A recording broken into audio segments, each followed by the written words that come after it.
Hey guys, Clint here, Cairns Dive Adventures. How you doing? Today we wanted to talk about what are some of the best islands you can visit on the Great Barrier Reef from both either Cairns or Port Douglas in Australia. Today we've got a gentleman here, his name's James. Hello James. Hey.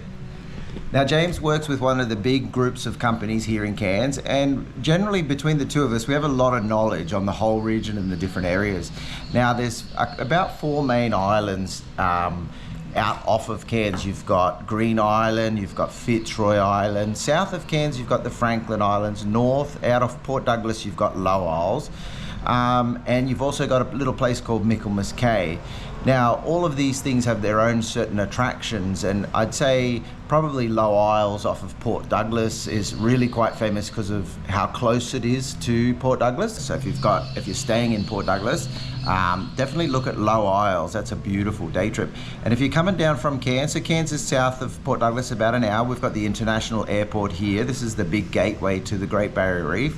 And then off of Cairns is a couple of really exciting islands. You've got Green Island, you've got Fitzroy Island, and another little gem that not a lot of people talk about is called Michaelmas Cay.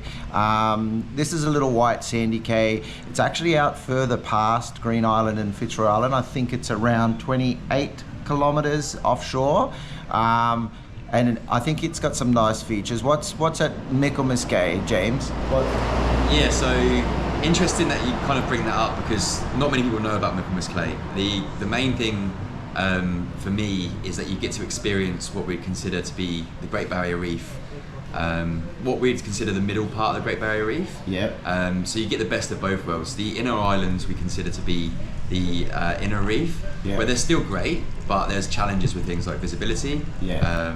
So the rivers and the mangroves and those kind of systems can stir up. They can just cause a little bit of a worse visibility in those inner reefs. Whereas you go to the middle reef, and you kind of get the best of both worlds. So good visibility. Yeah, good visibility. So pushing out towards about 20 meters at best. Oh, really? So great for snorkeling, and you can actually do introductory dives there as well, which is a really cool place to try a dive. The one thing about Michaelmas Cay is that not really anyone knows about it. So it's a really unique place. It doesn't really, when you compare it to all the other products, it doesn't look like any of the other products. So people don't really tend to kind of gravitate towards it without information and guidance. Yeah. But once you get the guidance on it and understand that it actually ticks a lot of boxes for pretty much all demographics. Yeah. So we have children going out there, shallow, really easy to swim, a protected area, so you've got this kind of lagoon.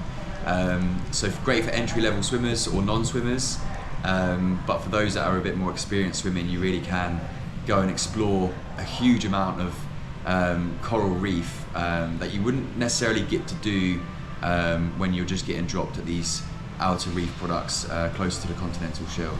Yeah, and probably one thing, because it is so shallow and it's crystal clear, that white sandy beach, being able to just walk in up to your shoulders, up to your chest here, put your goggles on and stick your head in the water. I have seen massive giant clams on that. When you're standing at the beach and you go to that right section, there's what, 50, 60-year-old giant massive clams there, isn't there? And they're huge and colourful, and they don't really move. So this is what I love about Michaelmas Cay, is most things there don't move. The coral is going to stay where it is, and the clams are where they are. So you kind of you're guaranteed to get the same experience. You're going back to the same place. Obviously the weather changes, and that's probably one of the only things that does change. And then turtles all year round, and most people are spotting them as soon as we turn up. So as you get in the beach buggy to the cay, you'll see a few turtle heads potentially popping up from there as well. And probably the other thing too is it's a really relaxing day. I think there's only 2 companies that visit Michaelmas Cay, is that right? Yeah, so there's one company that will go there, but they don't actually go to the cay. Oh, yeah. So they'll go there, but you'll see them moored up quite far away from the cay, and they'll just be diving off the back of the boat. Yep. We're the only company that actually goes on the cay. So that's a massive advantage as far as space, and the amount of time that you get is your own. There's no regimented schedule, which people love. You make the day as you want it. So for me personally, I love to get on the semi-sub straight away, go and see the deeper parts of the reef in the semi-sub. never been on the semi-sub and not seen a turtle. And you've got 20 other people on the semi-sub spotting turtles for you as well, but an abundance of coral as well, and a hugely diverse area of soft corals and hard corals. And I think on the vessel you run 1 or 2 marine bios on the day? So 2 marine biologists. Now it's a massive thing now. People kind of want to learn what is happening and what is going on. There's obviously not a lot of news around the reef at the moment, and we'll always hear the negative side of it. These guys are going to actually give you the scientific version of what's going on, and you'll get a reef presentation on the way out, and you'll also get one on the way back. Marine biologists from all around the world will come and work for us and give these presentations. It's really cool. So that's that's part of your trip, isn't it? It's all included, Yeah, you get a briefing, and those sorts of trips, they'll include a full body lycra suit as well, life jackets if you need them, pool noodles. I think really caters to the couple that really want to chill out away from the crowds. Even families with children, that if you're a little bit worried about jumping in off the back of a boat into deep water, that shallow beach, just walking off the beach. And I think the coral that you see around Michaelmas Cay, I think definitely is a big step up from Green Island. Do you reckon? Oh, 100%. There's a misconception with coral reefs around Cairns that the further you go, the better they are. And Michaelmas Cay does actually buck that trend. The main reason is because it has that Cay system, a huge amount of protecting you from the southerly winds. And the big southerly winds will damage coral at certain parts of the year. Whereas Michaelmas Cay doesn't have to worry about that as much. So you do see more soft corals at Michaelmas Cay than what you would see on the outer reef because of that protection. But then at the same time, you do have that clear water coming through, which the corals love. A good amount of sunlight coming through because of the clear water as well, which you don't necessarily get the islands all the time. So it kind of has this kind of, it's in the middle of everything. Which it makes it it does fit a lot of different people and what people want from the day.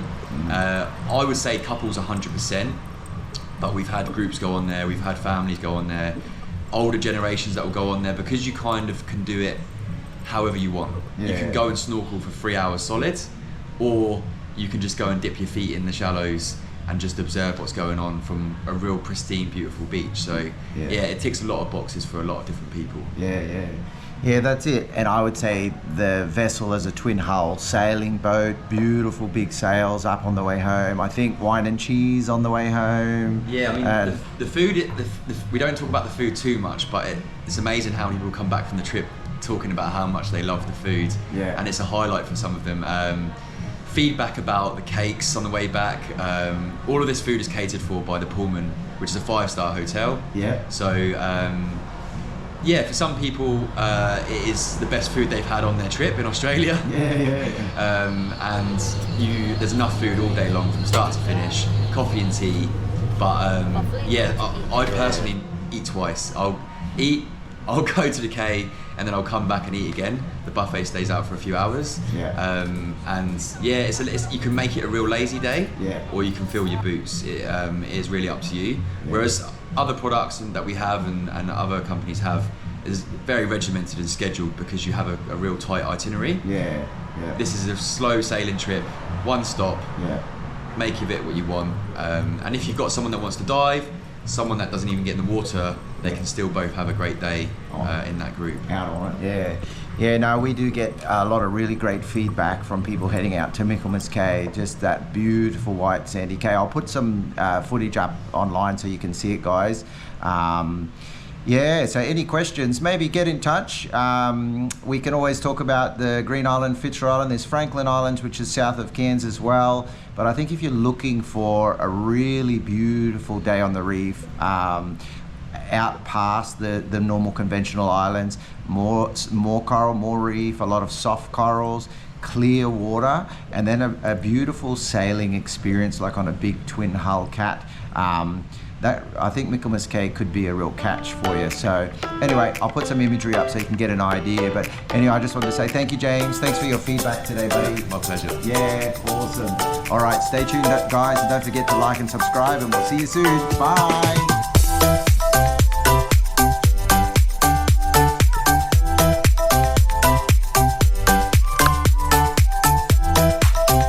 big batfish slip.